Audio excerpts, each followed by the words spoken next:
Hello everybody and welcome to my channel. Welcome to another edition of HCW Show Squared. The show takes the format of the now defunct HCW Show and expands the power of, you guessed it, two.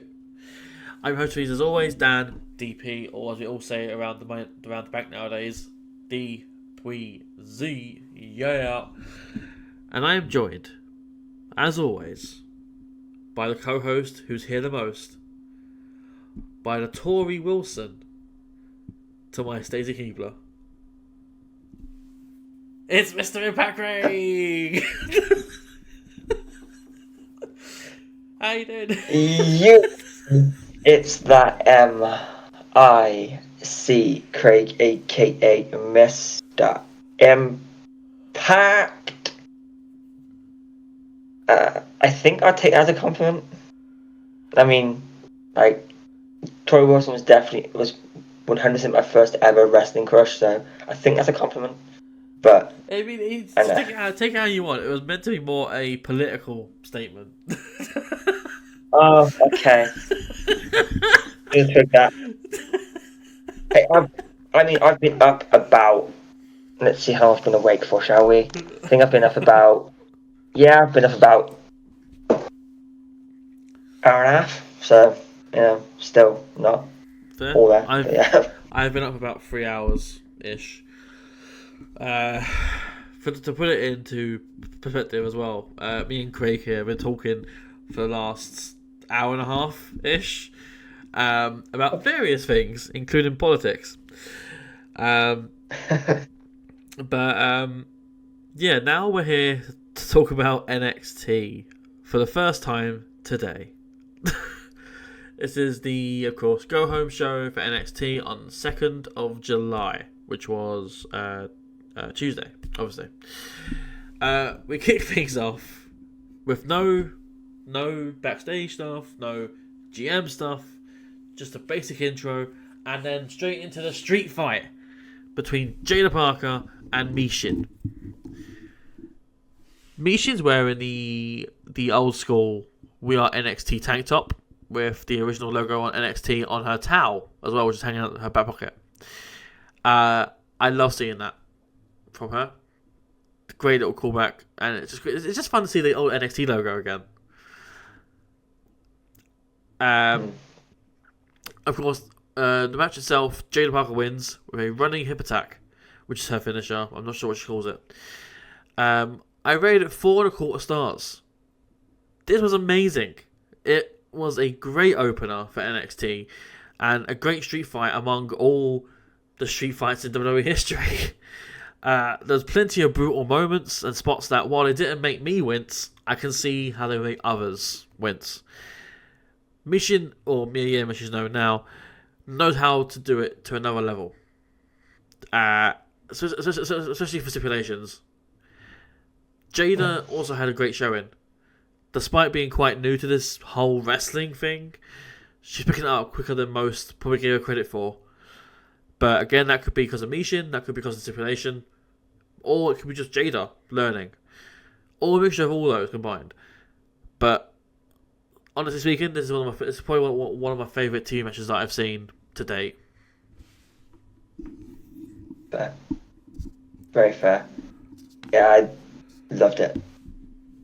Might be my favourite Jada Parker match so far. Her match with Michin just after Battleground was great.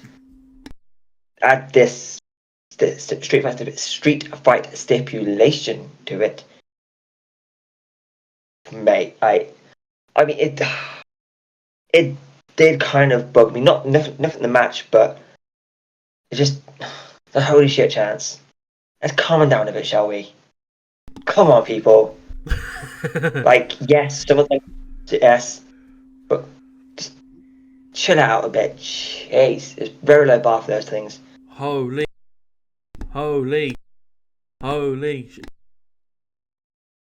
Yeah, that as well. There's just a very low bar for those things, and let's wait till we see something they haven't done before we start giving a holy shit chant to it. Because come on, bro. But as far as the match goes, really, really good. Like that Jada's hip attack, which I did know the name to, but I forgot it since I watched. I only watched it on Friday. Like, especially when she got momentum up, and then on the second time hit it. Excellent. Yeah. Michin is a badass. Always has been. I mean, I was expecting Michin to go coast to coast. Because I was getting vibes of, I don't know if you've seen it, it's Mia or Jade at the time, Mia Yim versus Rosemary in a Monsters Ball match. Yeah. Like, it was like Michin is so good at the stipulation that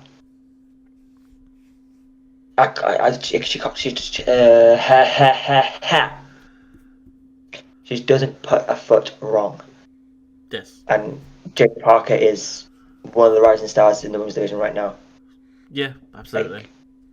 Like, if this is how good she can be in a few months, give her a couple of years. Oh, Yeah, exactly. like, I'm into it. Yeah. But yeah, that was a really good match to start kicking things off. And then we went backstage into the locker room. Carmen Petrovic is with Ariana Grace. Ariana trying to get the attention of Carmen by just making noise. She's like, just trying to get attention. Which ultimately does work. She explains that she wants to talk about something, get something off her chest, to which Carmen hesitantly agrees to listen to. Ariana then says that she'd had her soul snatched last week, and with that, her heart. Because Heatwave's in Toronto, and she's from Toronto. Carmen then says she's also from Toronto, so she gets her pain. And Ariana then says to her that she's not as Canadian as Ariana is.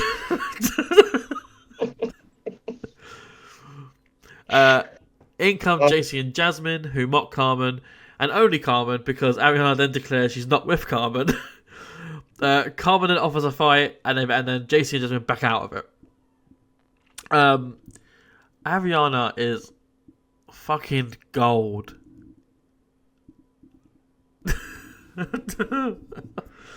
Fantastic. Every time it makes me laugh. Every time. Yeah, absolutely. She has the timing of her dad, minus the accent. Part of me, she's excellent. Yeah, absolutely. Like, even if just walk into the ring, I'm smiling. Yeah. She is one of my favourite characters on NXT right now. She might be top 3. That's fair. Hold on. Yeah, top 3. Maybe a little bit higher. I actually did some thinking on that, but but yeah, she's excellent. Well, let me know when you think of that, because I can edit a nice little graphic onto the screen that says like Craig's top 5. Like, sure. Sweet. I just think I'm voice. So up next, we had another match. We had, of course, Hank and Tank taking on the New Catch Republic. Tyler Bate and Pete Dunne. People sing along to the New Catch Republic thing. Yeah, I think they were. But people in the crowd go, New Catch Republic. And I'm like, Yeah. that's mental. How's that caught on? People are shouting. Yeah. Of course, Hank and Tank win. And we move on. No. The New Catch Republic win with a Tyler Bate spinal tap. I rated it 3 stars. This was a Hank and Tank match that went over 10 minutes. Someone has to be watching this show, because we actively call out the short matches. We actively say matches shouldn't be this short for upcoming talent. because they need longer time to expose. No, that's not a word. To showcase themselves, to to be in the ring with different guys at different talent levels. Like, they need more time in the ring to actually showcase themselves, and they had that exactly here with Pete and Tyler. It was plenty of back and forth in the match.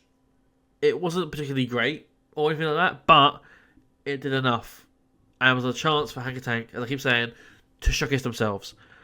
For me, overall, good match, and did what it needed to do. And the fact that it wasn't a squash match just surprised me so much. I am so pleased. Yeah, what a match! It was so. Think what I'm going to say first. Okay, but that's still on. But NCR beating Pete and Tyler beating them, like, two very, very good tag team wrestlers, two very good singles wrestlers, but together, like, British Strong Style was and is one of my favourite factions that's been in British wrestling for quite some time. Never really got to see it much in WWE, but the way these two work together, like, you know that they're really good friends. And then you've got Hank and Tank, who just, I said it last week, I do get a little bit of a Otis and Tucker vibe, but in the best way, because they're just, especially from Tank, like, he's got a lot of energy but just hits people. Yeah. Like, and again, the chemistry between Hank and Tank, I think this might be the first match I've seen Hank and Tank, because I don't think I was watching before Hank got injured. Blasphemy. I didn't start watching it before until after Hank got injured. Not on purpose, I feel need to add. Yeah. But yeah, it surprised me they went over 5 minutes. Mm-hmm. I think there's, for me, for the NXT up and coming wrestlers, I don't necessarily always see what people see in them when they get a lot of hype around them. Yeah. But I don't think Hank and Tank have an awful lot of hype around them, but they need it, because they are going to be very, very good. Yeah. And they went the distance with two of the best wrestlers from NXT in the last 5 years. Yeah. I mean, you've got obviously Tyler Bate, part of Mustache Mountain, and British Strong Style, you said, and Pete Dunne, who I think was in a Dusty Rhodes Tag Classic final. Yeah, I think he was. Riddle. He was turned on, wasn't he, by Roderick Strong? Yeah.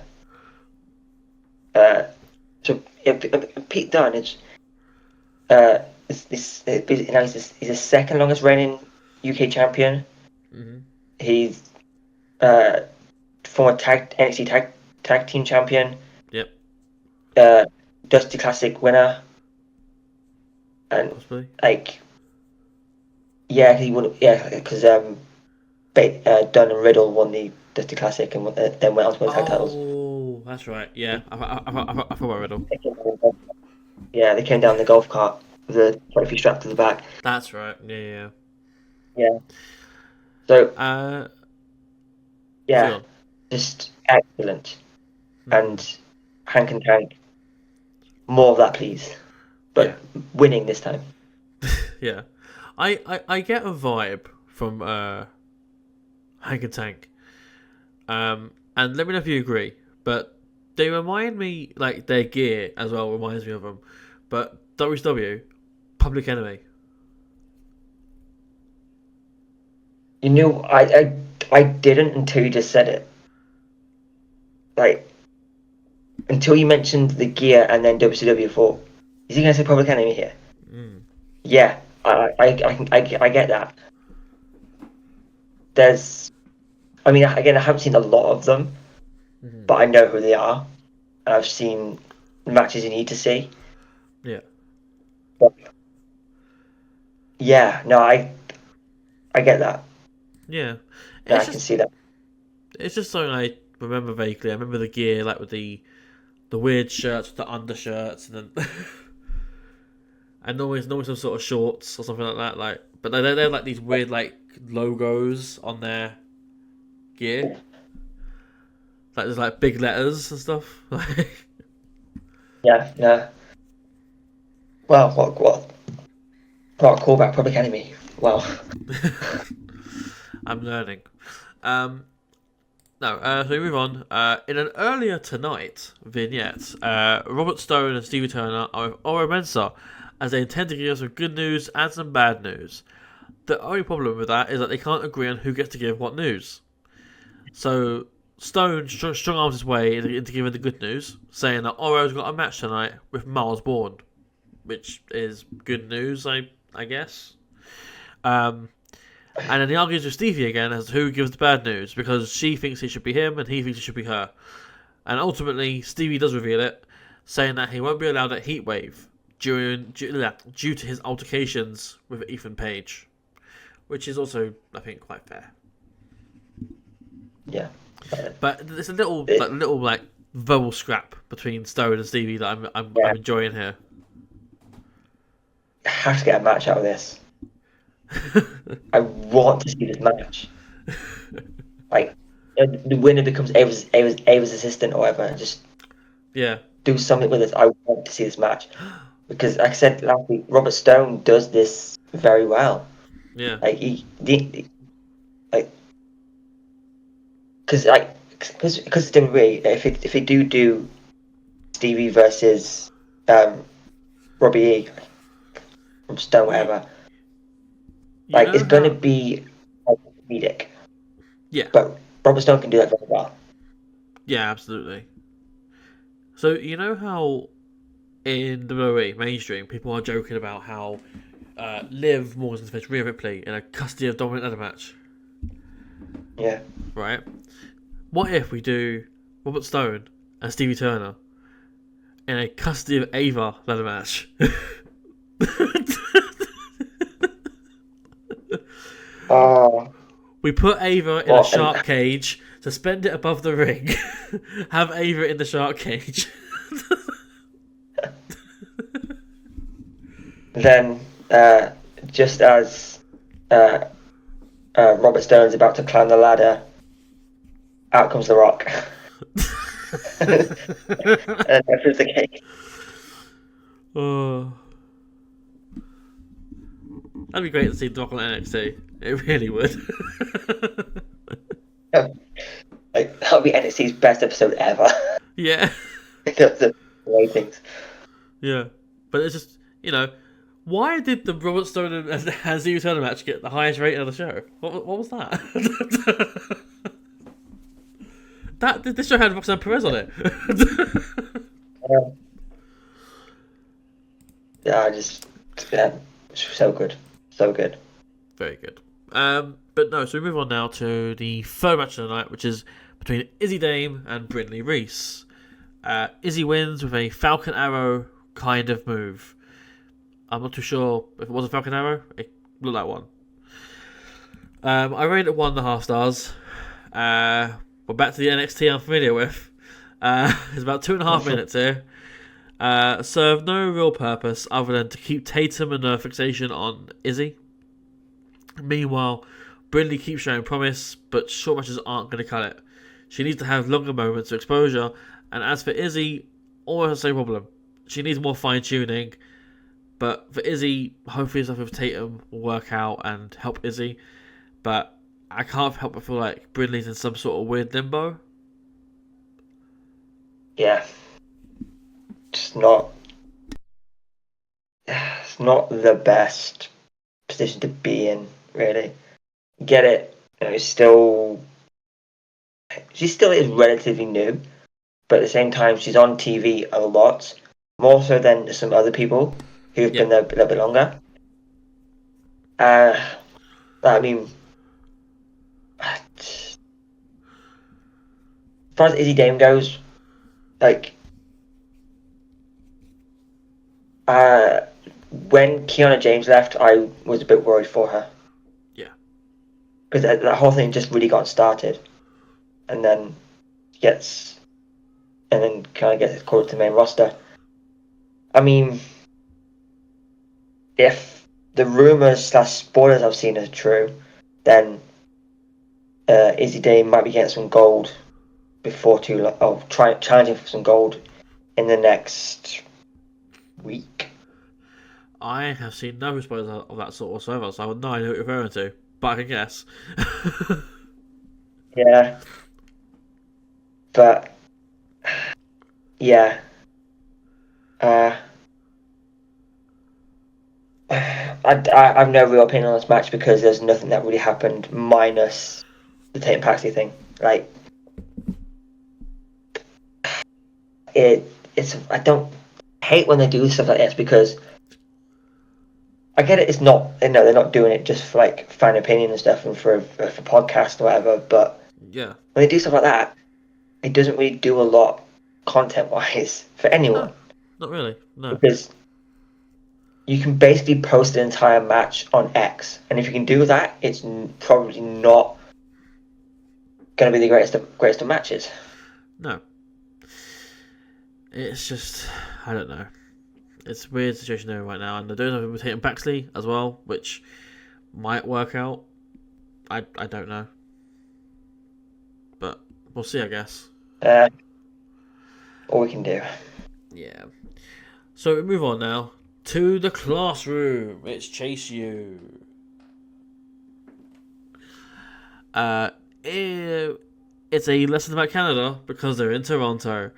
But Duke is chatting with Ridge, which prompts Andre Chase to call him out. And Duke comes clean and reveals that Ridge helped him get the pinfall on Carlson a couple of weeks ago. Then he takes the envelope we saw last week from Ridge and gives it to Andre. It's revealed, and Ridge explains how he was just trying to help. He wanted to be part of the family, and that's why he did what he did. And Andre tells him that he can't be a Heatwave. So I have a couple of points on this. I don't know if you have the same points that I do. But, firstly, why the fuck was Ridge still carrying around the fucking envelope? I didn't even click that. Like, you had it last week. Ridge knew what it was. Duke knew what it was. But why is he still carrying it around? Like, put it in your bag, in your locker, or something. Or destroy him. Like, why did Ridge want evidence of what he did? Like, who actually asked for these photos? Was it Duke? Yeah, Duke wanted them, yeah. Like, Duke wanted them, but Ridge has them. So why is Ridge still holding on to these fucking things? Like, that's literally like me writing a diary full of all the crimes I've committed and keeping it on display. Oh, here we go, here it is. Like, although this is the book I'm reading right now, which is called The Invincible. Good book. Anyway, it's, I don't know. It's just a weird thing for me. And secondly, why are these Chase U bits always filmed like they're in separate rooms? Or they're filmed at separate times of the day? Or something like that. There's consistent camera cuts in each of them by themselves or in a duo or something like that. With others in the background doing like... NPC. Yeah, it's such a weird way of filming. Like, I genuinely don't know if they film talking bits with them all in the room. They might not. But, I mean, yeah, Ridge holding on to that envelope is so silly. I didn't even click. It didn't even click when I saw it. Like, yeah. Didn't expect it to come out like that. Yeah. Hope there's more to it, and it's not just the end of it now. It's got to come back. When they come back, we've got to. We'll get to predictions after this review, but I've got an idea about that. So now we go back to the ring, but it's not a match. It's time for an in-ring promo / face-off / whatever you want to call it. Disclaimer: this has divided opinions online. There are some who call this the absolute worst promo ever done in the history of wrestling. And there are others who quite like it because it shows a different side of people involved. But to go into it, it is the future of women's wrestling. My girl, Lola Vice. She calls out Roxanne Perez because they're fighting a Heatwave. Out comes Roxanne, who's got security with her for Lola's sake. They talk about Lola's history of Bellator and MMA, and how Roxanne probably wouldn't last too long in an MMA style fight. They mentioned Shayna Baszler as well in the fight between Lola and Shayna. Lola says that everyone knows Roxanne's story, but not Lola's. So Lola goes on to explain her story, and she gets emotional talking about it. Talking about her mother, and how when she wins the title from Roxanne, she's going to call her and thank her. Roxanne doesn't have an immediate comeback for this, and eventually says that Lola's goal is similar to everyone else's, but also that the phone calls don't happen when Roxanne is involved as champion. Perez is not willing to give up her title, but Lola insists that she'll be taking it from her, and she promises to become the first ever Cuban American women's champion. Lola then knocks out one of Roxanne's guards for no real reason. This was good for me. It started off a bit rocky, but the emotion on display from Lola sort of saved it, with her trying to fight back tears and maintain her tough as nails vibe. Roxanne not being quick to respond as she would normally kind of ruined the flow of the promo, and I do feel this might be better as a pre-recorded vignette with like where you can do edits and takes and stuff like that. However, it being live did help Lola get support from the live crowd. So I don't know. There's pros and cons to this thing, but overall, I didn't see the harm in it.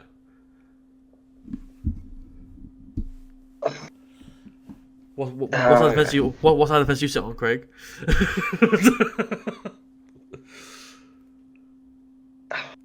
I wasn't a fan of this. It just say the words, Craig. It was the worst promo in WWE. I mean, we still got suffering succotash, so it's not quite as bad. But I don't know. It felt a bit awkward at times. Yeah. Like when Roxanne would say something or Lola would say something, they'd wait for a reaction from the crowd, but the crowd won't give them the reaction. Yeah. It's don't stop. It ruins the flow. Don't look at the crowd and tell them to react, because that's what I felt like they're doing.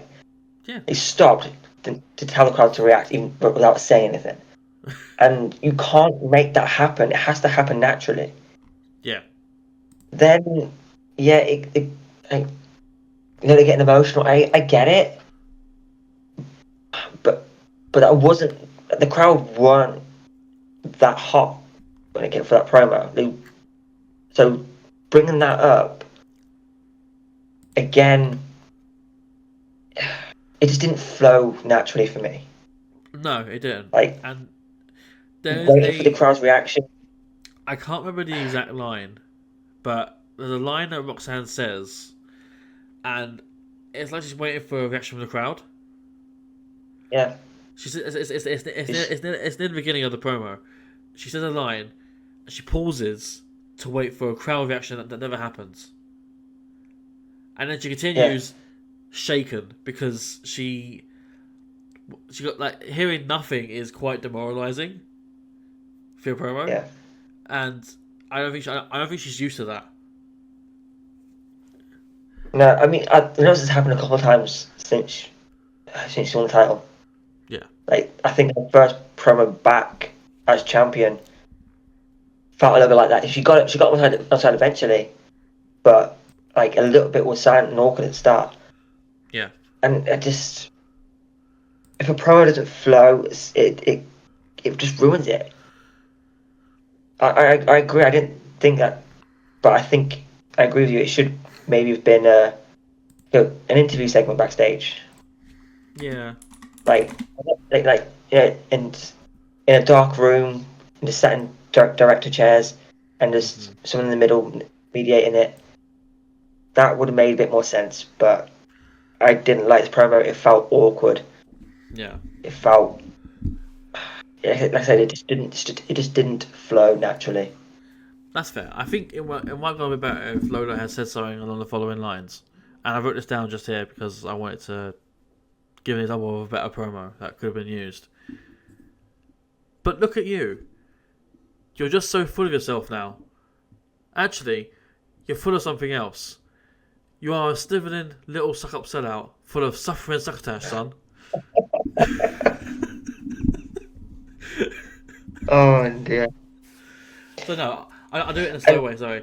You are a snivelling little suck-up sellout full of suffering succotash, son. Full of suffering succotash, son. Oh. I just. One thing on yeah. Just one more thing on Roxanne. Yeah. I've noticed in the promos now, like in Roxanne's promos, she's leaning a bit more to side, like AJ Lee, and she also used an AJ Lee line. Yeah. And like she like when I put my title on the line, that AJ Lee said that exact way to Paige. Yes. Exact same way. Exactly. Obviously different thing, but I did like that touch. But also, she is turning into AJ Lee. She is, yeah. And also, it's in the way she speaks, in her demeanour. It's very. I want to say clearly inspired, but it is very inspired, or at least it seems that way, from AJ Lee. Which makes sense. Like, the only thing missing from her entrance is skipping. Yeah. And then you've got AJ Lee. That's the only thing skipping. I think Only thing missing for me. I think if you added that, though, it might ruin Roxanne a little bit. Yeah, exactly. Only a little bit. But that, like, yeah, I think maybe she needs to dial it down a little bit. Maybe, yeah. But also saying that, I think as well that AJ Lee wouldn't be as big as she was in today's industry. Like, if she was debuting now as a wrestler with her gimmick, because back then it was a very different scene for women's wrestling, and she stood up from the crowd. Her and Paige, they were both exceptions to the rule. Yeah. Like, and they weren't blonde. That's the main thing really. They weren't blonde. They weren't like tall women, like, and that was the main thing for Vince back then. Wrestle. Yeah, and they could wrestle, exactly. That's valid. Yeah, I think nowadays she wouldn't be a standout as she was back then. And I could be wrong. Don't be wrong. I could be wrong, but when I see it, I'd love to see her and Roxanne like have a go at it, like which was in her prime. Yeah, but I just feel like Roxanne needs to dial it down a little bit.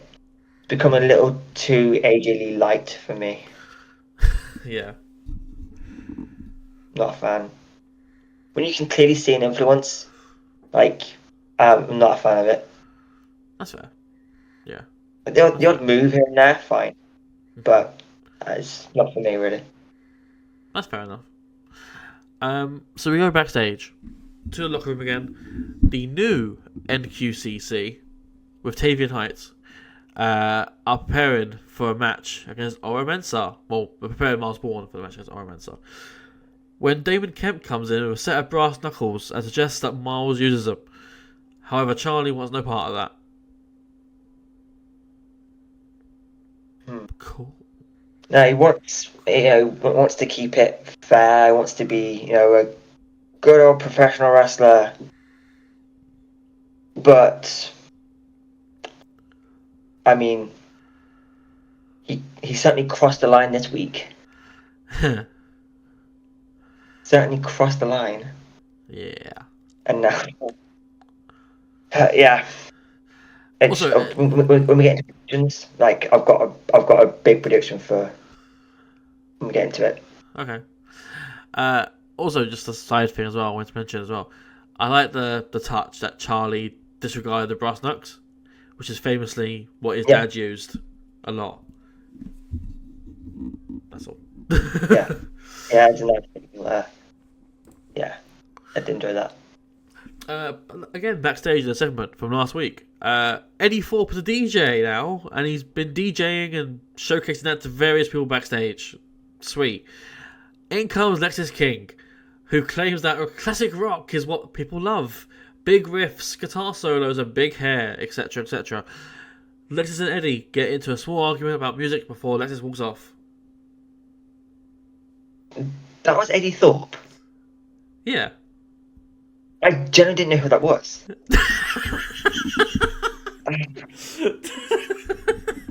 It doesn't have. It's.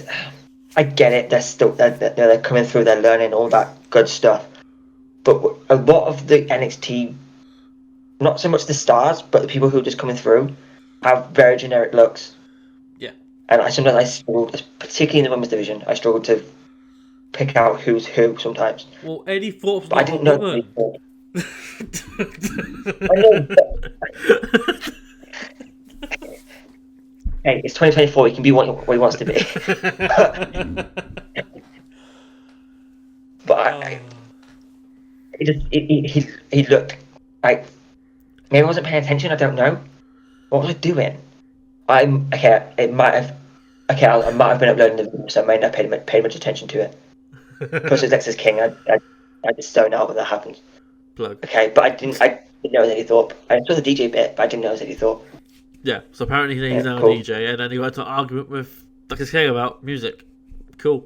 And for the record, I agree with Lexis on this point. I am much more of a classic rock kind of guy than I am EDM music. I mean, out of the two, yeah, but if I'm picking music, it's country. That's fair. Yeah. Hardcore country.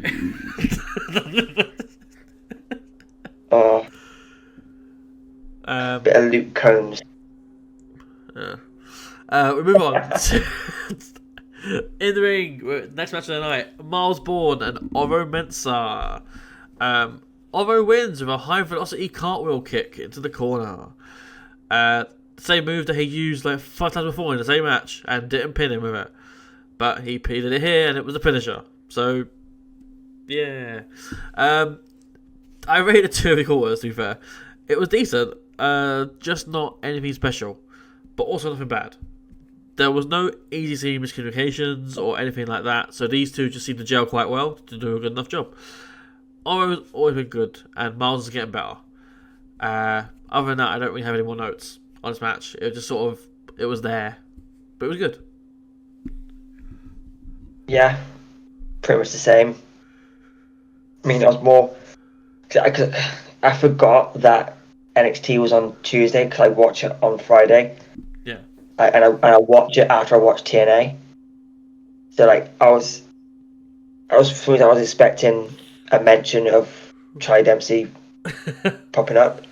I realized that it hasn't technically happened yet, even though it has. Yeah. But I'm intrigued to see what happens with the NQCC though, because again, I've seen spoilers, I've seen pictures, and it doesn't look like what's his name? Oh, did you just said it? Ah, crying out loud. Which one? Who do you mean? Miles. Okay. Miles Kemp. It didn't Miles- look like he got the invite. Miles Bourne. Okay, Damon Kemp. Kemp. Damon Kemp. See, his names. How many names?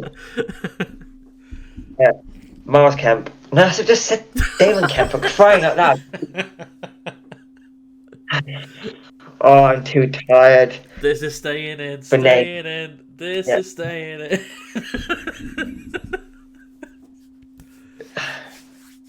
Damon Kemp There you go. didn't get the invite. Yes. So it'd be interesting to see if they address that next week or sooner. Well, I mean, commentary addressed it. They posed at the in the ring before the match, and Damon was to the side, not part of the not part of the pose. Yeah. In regards to TNA, I'm sure they all mentioned it. Did it air on this episode of TNA for this week? Charlie Dempsey coming through, yes. Right. Took out the Rascals and Leon Slater. Okay, And the cool. referee. So we're probably gonna get some sort of probably a 4-on-4 actually. On a Again, the pictures I've seen, I didn't see Miles and Damon. For crying out again! I didn't see Damon Kemp. I'm gonna have to get some post instinct to my wall at the names of these people. Oh god, I can imagine what it has to be when you start seeing more of Tavian Heights. Tavian Kemp, Damon Heights, Miles Gulak. But yeah, it looks like the NQCC are coming through to TNA. Not sure who they're facing, but I didn't see Damon Kemp. Okay. So a 3-on-3 maybe. Yeah, I think it'll be the Rascals and Leon Slater. Fair enough. So not Wesley.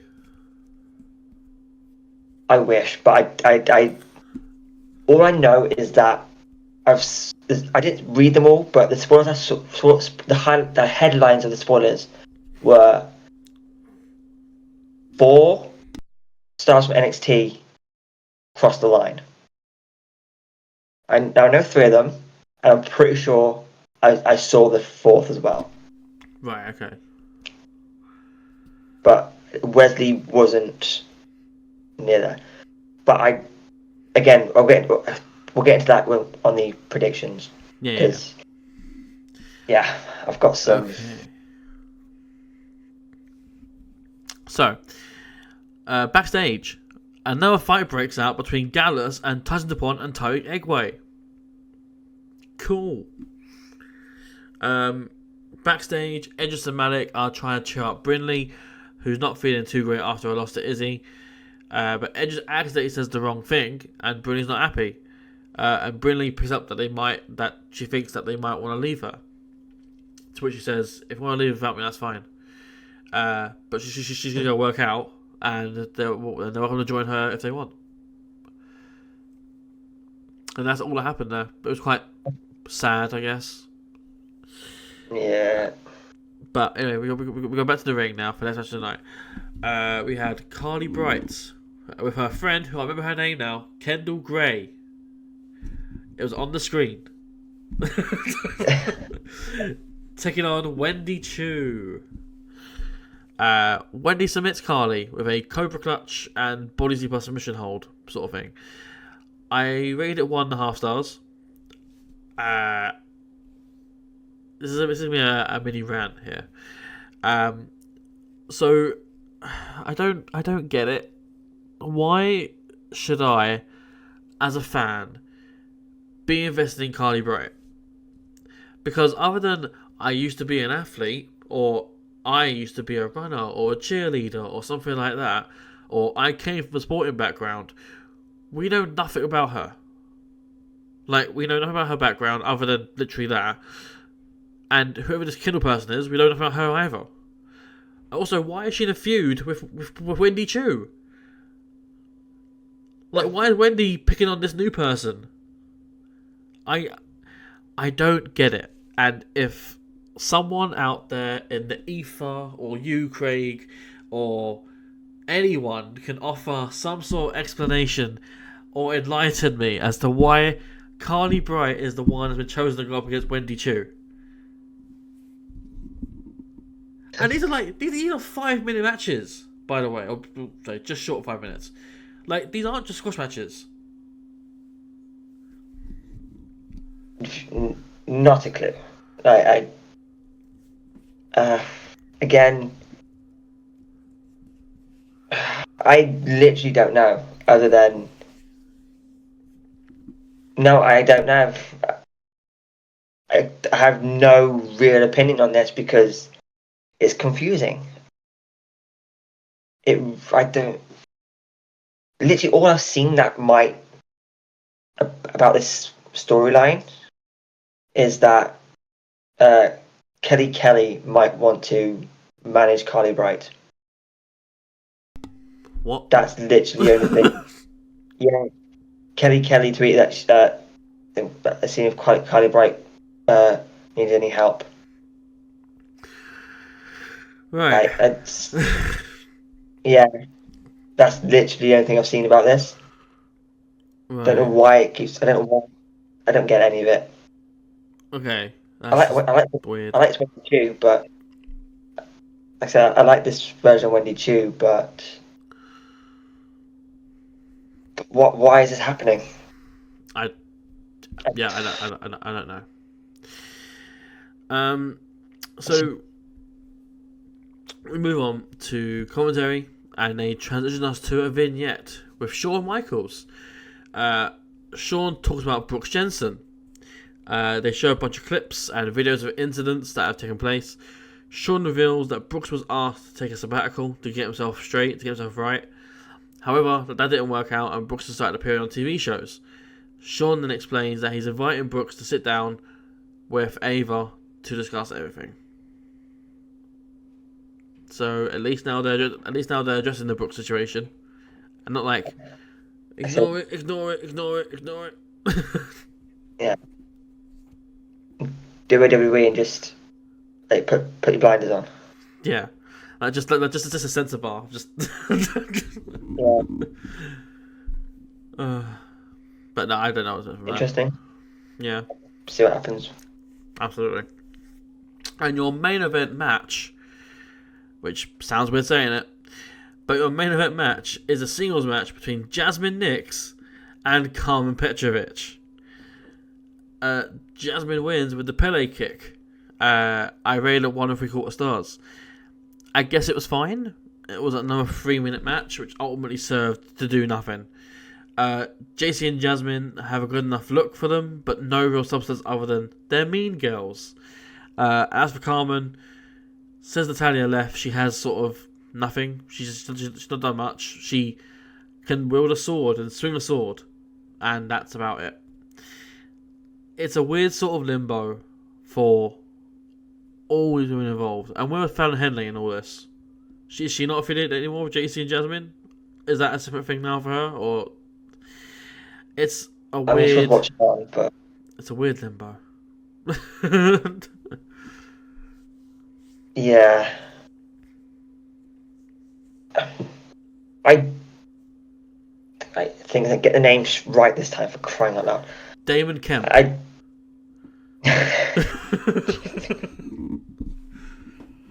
You mean Miles Kemp?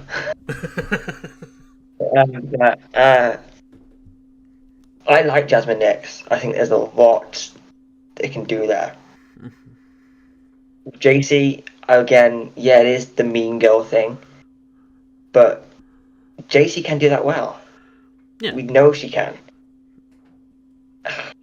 With Fallon, I'm not sure. She was watching backstage, but it'll probably lead to Fallon. Again, I don't know.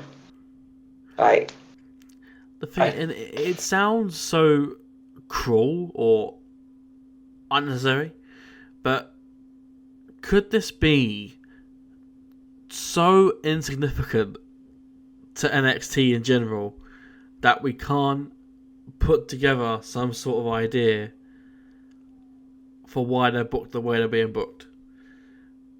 Because ultimately, there are much bigger things going on in WWE and also in NXT, so I should say, besides whatever this is between JC and Jasmine and Carmen Petrovic, which is, again, very weird.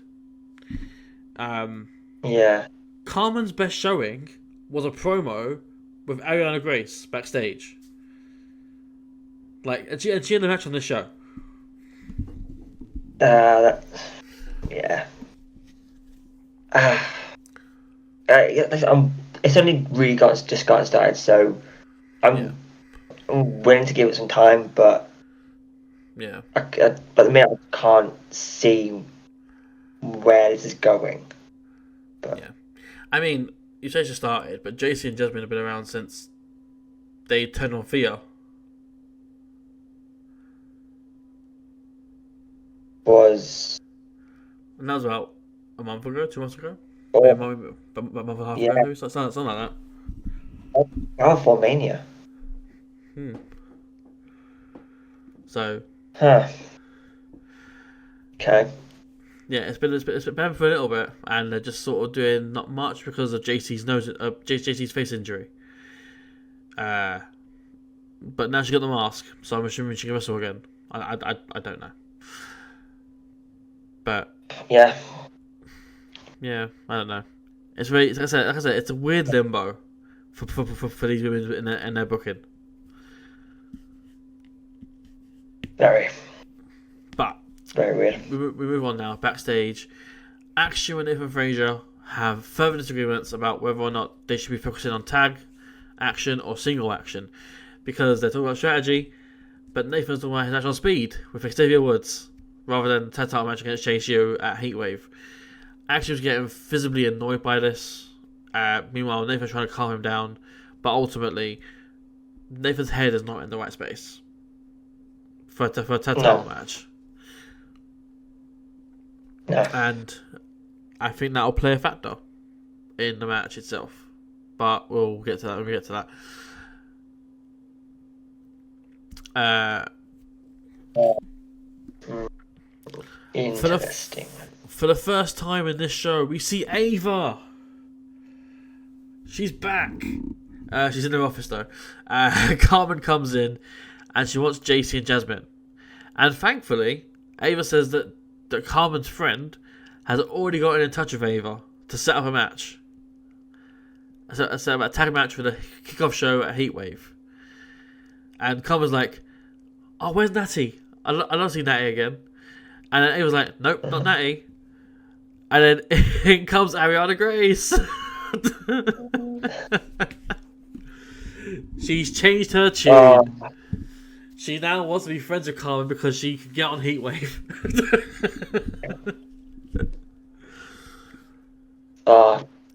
Fantastic stuff. Amazing stuff. She's like, "That's right, we're going to battle in our country, in our hometown."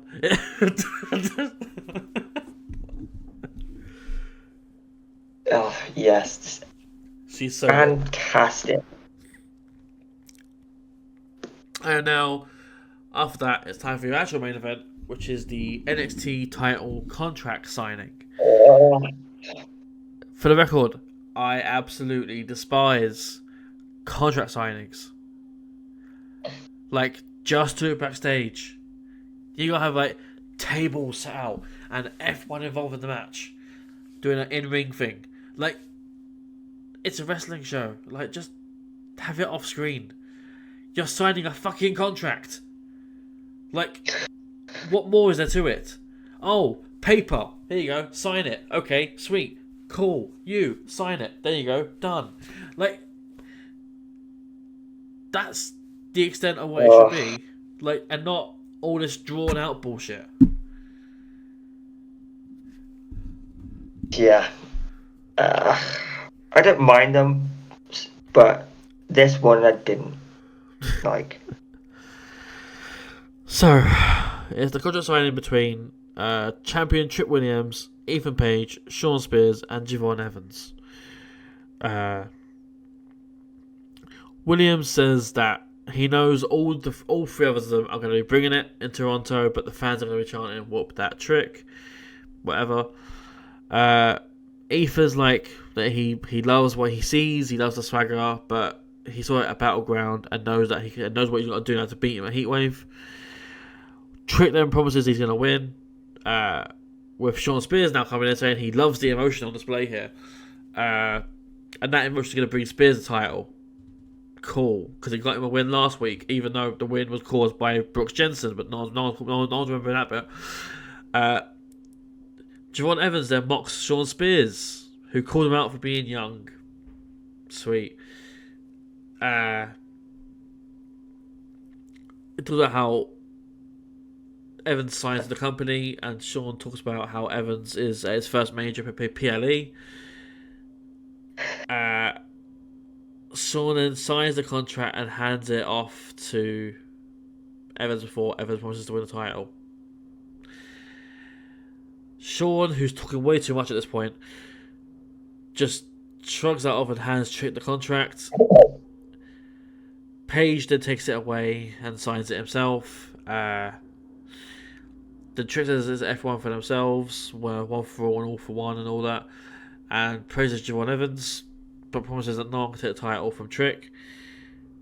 Then they have an argument, and then there's a fight with Ethan and Spears being put through tables, and that's the end of the show. Fuck hell. Yeah, it dragged. You don't need a contract signing between four people. You really don't. Like, it just... If it's a tag team, I understand a bit more. But when it's four individual people who all have to say something, but really say nothing. Yep. I mean, Trick just got one... I swear, Trick has a script on his phone that he just goes back to every other... Like, thinks I'll say that this week, say that next week. That's... It. Besides his entrance, Trick Williams has nothing for me. No.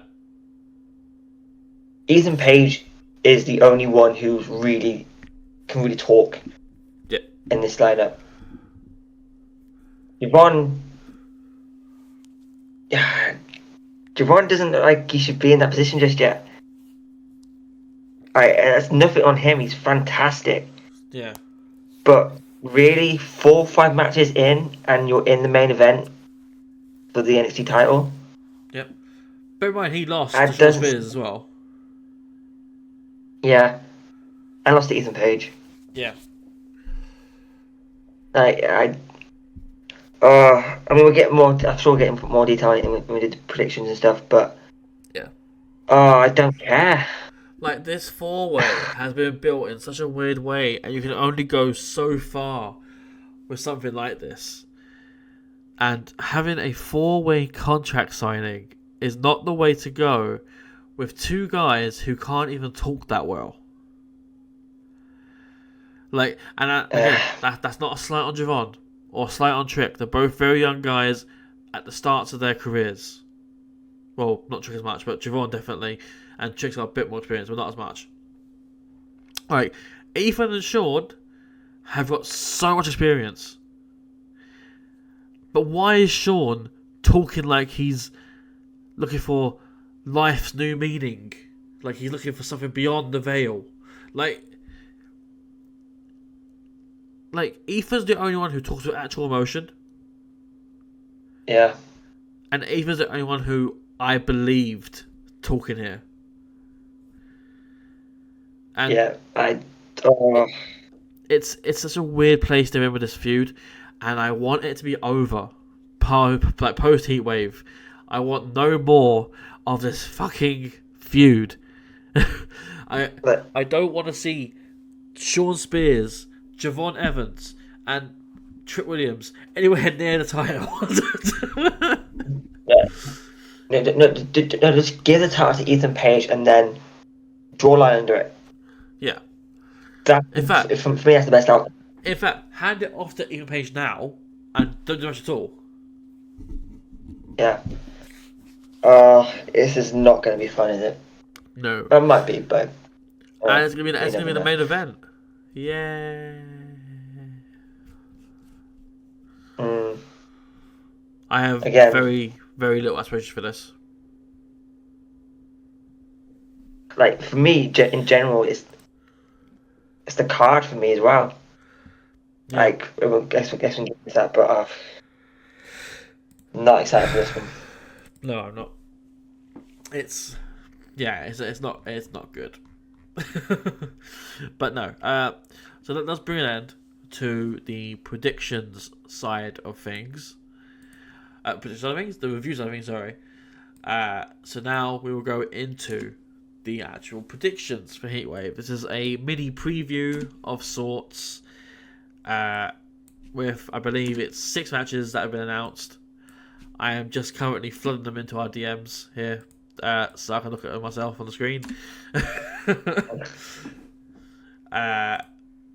But yeah, there are 6 matches currently confirmed. 1 of which is on the pre-show, and 5 of which are on the main show. And we'll kick things off. Hey you. Yeah, you. Do you like this video? There is a button.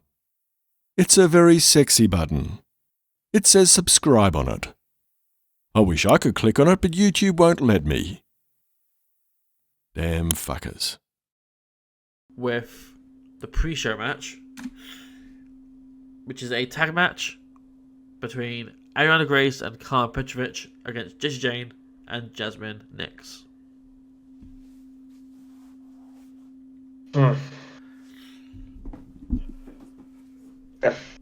Yep, fun match. Gonna go with JC and Jasmine with help from Fallon Henley. Can't really, like, again, there's no real story behind it, so just I think that's how they're gonna do it. Mm-hmm. Like, yeah, it should be a fun kickoff match. It should be a fun kickoff match at least. Yeah, I think for the most part, I agree. I don't necessarily see Fallon getting involved per se, but I can see Ariana turning on Carmen. They're in Canada. The screw job. One prediction I have though is that I guarantee both Ariana and Carmen will put their opponents in sharpshooters. Yes, they will. It's Canada. They have to. I think it's law at this point. Yeah, they have to. But yeah, I think we're in agreement then that JC and Jasmine win. Now we move on to a match that might split us. Also, fun fact: other than the kickoff match, every match on the card is for a title. There are no non-title matches here. But we go on to the men's North American Championship match. Champion Ofemi taking on Wesley, with a stipulation that if Wesley loses, he cannot challenge for the North American title while Ober's champion.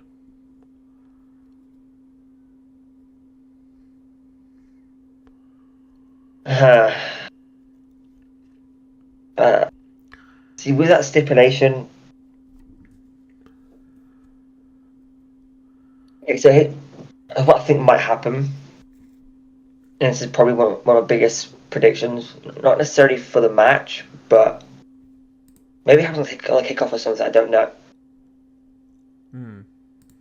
But after what happened on Impact on Thursday, I think Trey Miguel and Zachary Wentz will show up at Heatwave and try and take over the show, or maybe they'll show up and take out Gallus if they get involved. But I can see the Rascals getting involved in some way, because maybe they'll try and get into the building and try and take over the show. But I can see them in some way be involved in this match with Wesley. Don't necessarily know if they're going to turn heel. I think but I think they'll be involved in some way, and Wes will win. The stipulation is like last night, Money in the Bank. It was a bit different because it had a lot of other things at play. But usually with the stipulation, I think maybe I can think of one time where it's actually where someone's lost and hasn't been able to challenge. Mm-hmm. I think it was Sting versus Bully Ray. So I don't see it happening. I think Wesley will win the title, but I think there'll be some shenanigans involved. Fair enough. I agree with almost everything that you said. I do think the Rascals will get involved in some way here. But I think their involvement will cost Wesley the match by accident. I'm not saying that they turn heel or anything, but I think something goes a bit awry with them, or miscommunication or something like that, because they've not teamed with Wesley for a good number of years now. So there's rust there in that teamwork. So I think somewhere along the line there's gonna be a mistake made that leads to Wesley losing, and then that will start Wesley's post North American title run, with him getting redemption, not necessarily on the Rascals, but just focusing on other things, be it the World Title, Heritage Cup, tag titles with someone. But so I think Femi retains. Yeah, that's something that I can picture. Like maybe they're just trying to get in the building during the match. Yeah, maybe. And camera shows up on the screen or something. Mm-hmm. Unless they used the setup from Money in the Bank last night, I don't know. I think it's the same venue, yeah. Yeah, so it makes the same setup then. Right, so we think differently on that one. So I think Oba, you think Wes. Yeah. I'm just saying it out loud. Wes. I'm saying it out loud so I can just make a note of it on the video. I'm always gonna Wesley's my boy. Yeah, I'm always gonna back Wes no matter what. This is blindness at this point. So you did the first two. I'll start the next two, and then the final two will alternate. Okay. Because I didn't realise that was the first two that you done first. I'll meant to alternate it all, but oh well. Now it's time for the NXT Tag Team Title match. Nathan Frazier and Axiom champions defending against Chase U, Duke Hudson, and Andre Chase. I think this will be a great match. However, I think the titles change hands. I think Chase U win the titles again for the second time, and I think it's because of Ridge Holland. This whole thing of Ridge has been about morality for Chase U. Like, do they accept wins by cheating, essentially? And while they don't, Duke's conflicted about it, and Andre has his own demons in the past, as does Thea. The only person who is pure in this instance is Riley, because he's too young to actually do anything of note. But I think somewhere along the line, Ridge is involved and cheats to help Chase U win, and that will set in tone the motion of Chase U won the titles, but they didn't deserve to win them, and then that will lead the whole morality argument of, do they accept the titles and continue to defend them in the same way, or do they give them up to AO because they didn't win them fair, or do they just completely go along the heel route of cheating to win matches now because it's what they accepted, or do they just live with it? You know, like that's the whole morality argument I think is coming from this. So yeah, Chase, you win. See, like you were a last prediction, I agree with you, but not on everything. Mm-hmm. I do think Chase will win, but I think it's down to miscommunication from Fraser and Axiom. Like, because they're clearly, like, I mean, I think apparently they were watching tape yesterday, according to the backstage thing. I think Chase are going to win. Not sure where the whole Rich thing fits into it, if I'm honest. But yeah, I think it comes down to a bit of miscommunication from Fraser and Axiom. Mm-hmm. Not sure what, because I haven't got the mental capability to think like that. But I just it seems to be heading that way with Fraser and Axiom, where Axiom gets a little bit pissed off with Nathan. Mm-hmm. So yeah, Chase you win, but down to miscommunication. That's fair enough. Yeah, so we agree on that one. We both think Chase are going to win, but just by different means. Yeah. So we move on now to the NXT Women's North American Championship. Champion Kalani Jordan defends against Sol Ruka. Do I think Kalani's soul will be snatched? I do not think so, because nobody does it like Lani. But also, I think this has potential to be match of the night. Both are incredible performers, and I think this will be a true testament to their friendship. And I don't see any shenanigans in this whatsoever. I think this is a pure, standard face-to-face affair that ultimately sees Kalani coming out as the winner. Because personally, I think it's too soon to take the title off her for Sol Ruka. Yeah. I think Sol's champion down the line, absolutely. But as of right now, no. So I think Kalani retains.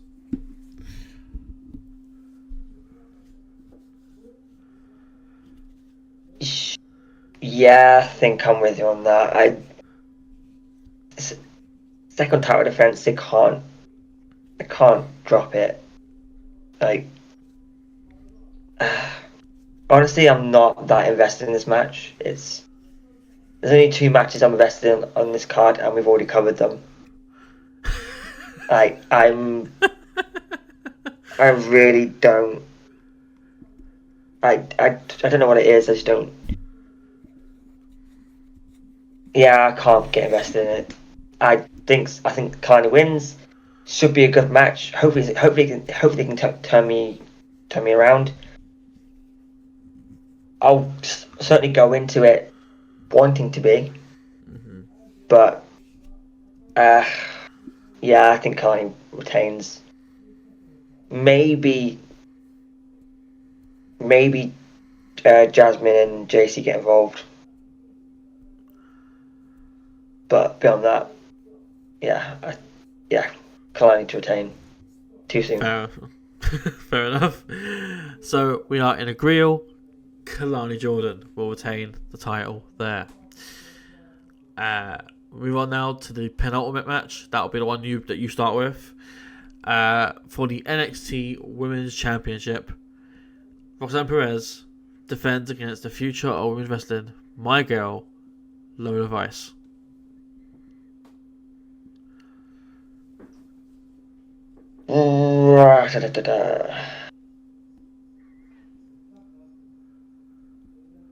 Head saying Roxanne, heart saying Lola.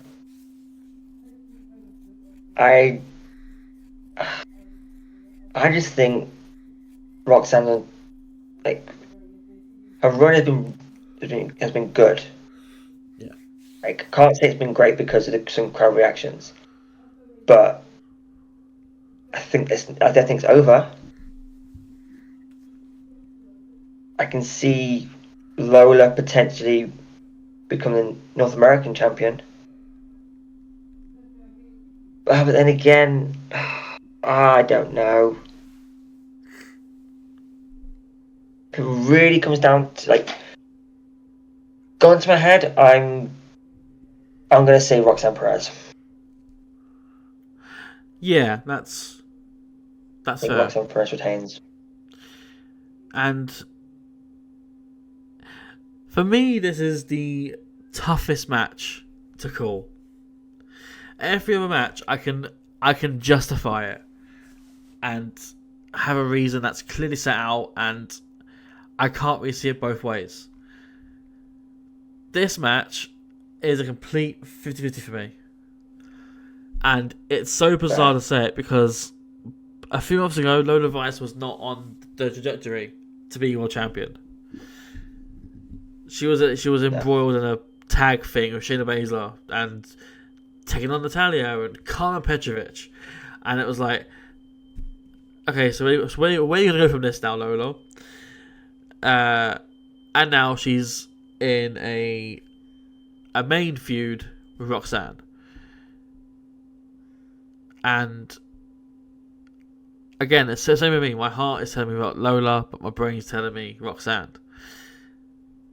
Yeah. I've got a personal bias for both of these women so much. These are probably my two favorite female competitors on the NXT roster. And I genuinely am struggling to think of an answer for this question.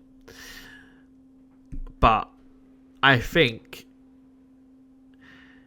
I don't know, that promo as well from Lola about her mum being able to phone her and say thank you, and If Lola wins, then she becomes a bigger baby face. If Roxanne wins, she becomes a bigger heel. So yeah.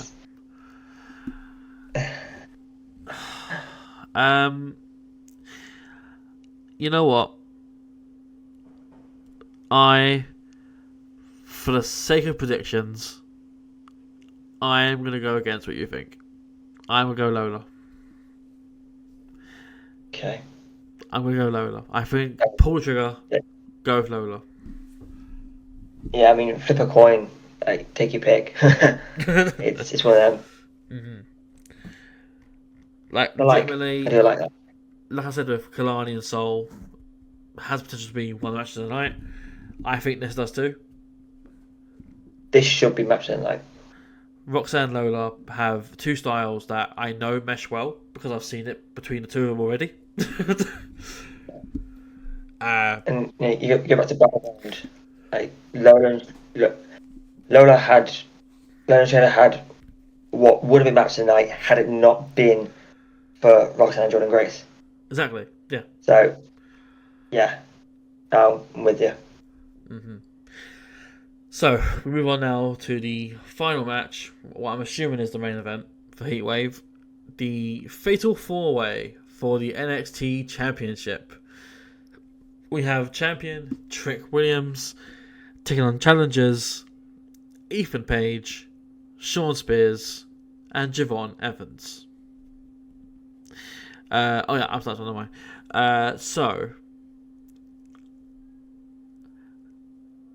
I think it's probably safe to rule out Shawn Spears and Javon Evans. I think this is purely an affair between Trick and Ethan. However, I also think Trick is NXT or WWE's golden boy. So it's hard to bet against Trick. And I don't even like Trick. That's just me speaking objectively. Like, WWE puts so much in him that it's hard to see him losing. And he lost to Shawn Spears last week because of interference. Like, he didn't lose clean to Shawn Spears. No. And this is a fatal 4-way. Trick hasn't even got to be pinned to lose the title. So that's also a factor in this. Like, Shawn Spears could pin Javon Evans and win a title that way. Like, Mental. I think just to go with Brain and to go with Gut, I don't think Trick is dropping it anytime soon. So Trick is what I'm going for. I want him to drop it. I want him to drop it. I want him to, but I don't think he is. Yeah.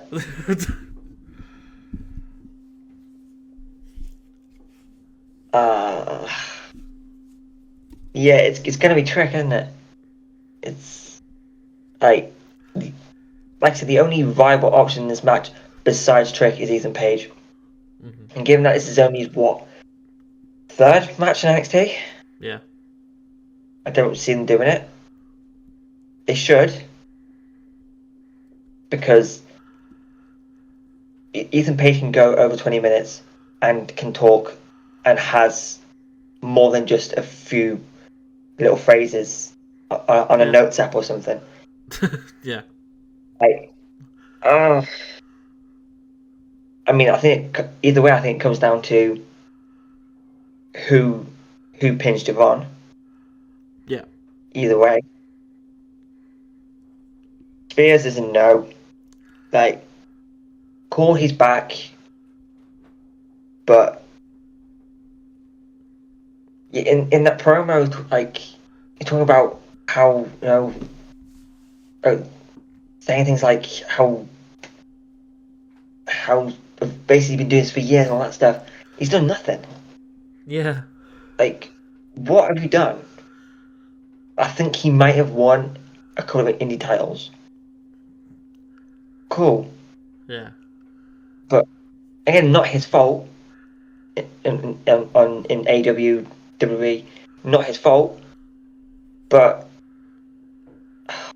I just Ethan Page should be winning this. For He the should. record, But it's I not. think Shawn Spears has only won the 24/7 title in WWE, and in AEW, I don't think he won any titles. No, I can't think of anything. So it would be purely indie titles that he's had. Yeah. You know what I'm hoping? This is where someone from TNA gets involved. Yeah. Ruins the main event. Because it feels like there's an invasion coming. Yeah. I feel like an invasion coming, which I'm all down for, by the way. But I'm gonna go Trek, and on the plus, this match should last longer than 10 minutes. You would think so. You would think. Unless they're trying to push Trek to, finish matches quickly and out of nowhere and all that crap. And the thing is, like, a fatal four-way can have that aspect to it. Like, cause his finisher is just a running high knee. And it comes from out of nowhere to end the match. So it's like we saw it with Ethan Page at the last PLE. Like, he was complaining to a ref, high knee out of nowhere, 1, 2, 3. So Yeah. I don't know. Like, Gut and Brain for me, say Trick. I don't want to Trick though. Yeah, I'm going with Trick. Okay. Should be Page, but Trick. So main event, we're both saying to whoop that Trick. Who would you book out of curiosity to do the invasion for TNA?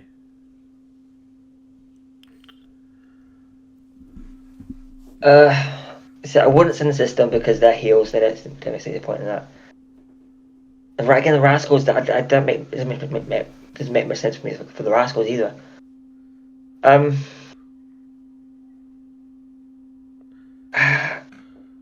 that's a really good question because like the people I think of are they're the face of TNA, but like I go Josh Alexander, but he's like too babyface.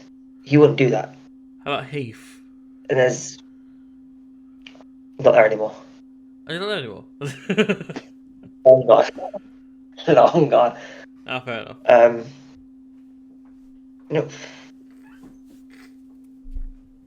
I'd send it ABC. That's fair. Yeah, ABC or Eric Young. Well, how about Josh Alexander for that even Page connection? I mean, I think Josh is too much of a pure babyface to do that. Fair enough. Like, But yeah. Yeah. I just don't. I think the ABC, maybe Steve Macklin, but I can see an invasion coming. Yeah. I'm all good for it. But if they're gonna exchange titles, I want the first title to come from WWE. Because TNA sent way too many titles to different companies and it irritates me. PCO beats Trick for the NXT title. Yes. Yes, do that. How they, like, this, I need that now. Yes. Or how? Just for the main event, send Jordan Grace. Let her kick everyone's ass. Like, speaking She like, could easily. in kayfabe, right? Who from NXT would be mentally ready to deal with PCO? The only guy who I think of he's not even there anymore is Joe Gacy. Yeah, exactly what came to my mind. Yeah, yeah. I don't think anyone in NXT would be ready for PCO. Yeah. So imagine Trick trying to hit his high knee, doesn't phase PCO whatsoever. See now I'm booking up who can show up to start this thing. Lights go down, PCO, or lights go down, Sammy Callahan. Yeah. Or lights go down, doorway appears at the ramp. It's the Wyatt Six. You know what? Do it. Like anything to save this match. Honestly, they need something, and if this is once again going to be the main event of a show that has matches that are going to be better than this one, like there needs to be something done to up the ante of this match, and if that means bringing in the Wyatts to do it, then by all means. Yeah. Again, they're just looking at the bias towards Trick and not seeing how Lola and Roxanne will put on the main event. Mm-hmm. But it is biased towards Trick. Like they've put all their focus on making Trick their guy, and they won't change their mind on anything. No, that's how it seems. It also plays into what I mentioned last week with gender politics. It's that for some reason WWE won't put a women's world title in the main event slot, even though it is just as much a world title as the men's.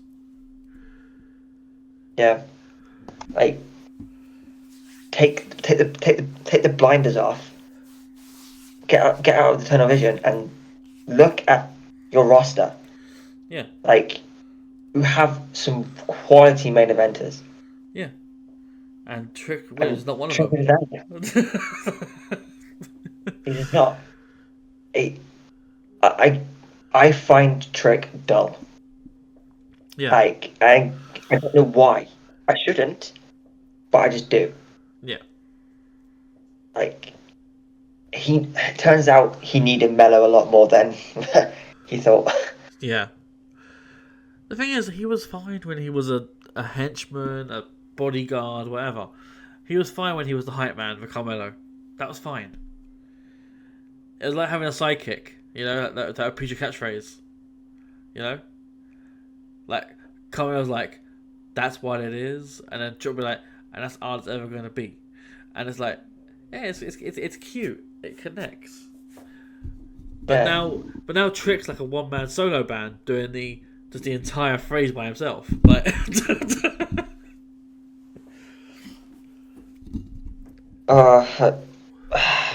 please, someone say this match. say his name. But what for, mate? I will lose my mind. But just watch now that this match turned out to be a banger because we've been saying all this. Yeah. Watch it now. Match of the year. They're all collectively watching this show. All four of them together in the same locker room. Watch them now put on a match of the year. Match of the decade. This will be out at like 6 p.m., 7 p.m., something like that. So they'll have a few hours to watch it before, they go out live to do the match. Yeah. Yeah, please. Here we go. Message to all four of you. Ethan, Trick, Javon, Sean. Fucking switch on. Make it a good match. For the fans. Oh. There we go. Hopefully that reaches them. Yeah. Please. Fucking hell. Right. Please. Anywho. So yeah, have you got any more thoughts on Heatwave or NXT?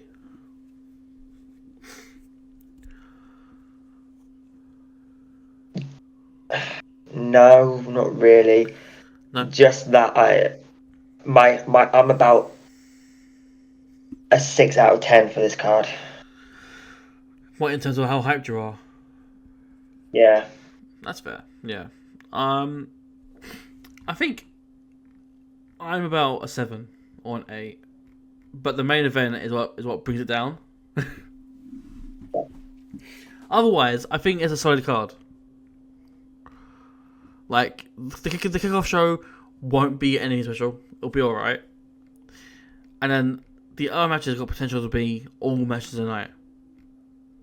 For me. Yeah. Except the main event. Which is a wild thought. Mm-hmm. Anywho, yeah. That does bring an end to that mini preview and an end to this episode of Show Squared. This has been episode 47. And as always, with the videos themselves on YouTube, please like, share, comment, subscribe to the channel as well. Everything helps, and it's all free for you to do. So, it's no harm to you or your wallet.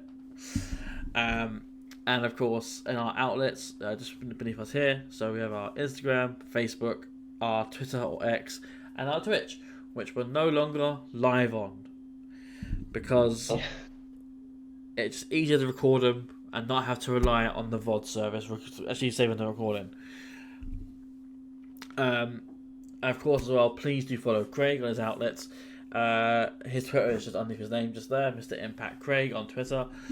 He's doing more regular streaming now. He's doing regular streams, as well as previews, reviews. I believe you do a preview of TNA and a review of TNA the very next day. Yeah. Thursday 8:00. Preview for TNA. Friday 8:00. The review. Gonna start. I've dipped a toe into doing more WWE stuff as well. There's a preview of Money in the Bank put up yesterday. Trying to get more eyes on the channel, right? Yeah. It's a tough old road for getting bone channels in it. Tough old road. It really is. But yeah, if you feel like you want some more TNA or some WWE more stuff, go check out Craig. He's another great podcast like us. And yeah, just go check him out. Go subscribe to the channel and give him all the love that you give us and more. And of course, if you feel so inclined, give me a follow on my Twitter. It's not there, but it's Taprizi, which is just there. And yeah, that does bring an end to this episode. I've been Dan, DP, Dupreezy, and this here has been Mr. Impact Craig. You couldn't see me. There you go. Mr. Impact Craig. There we go. And that does bring an end to this. So I will bid you adieu.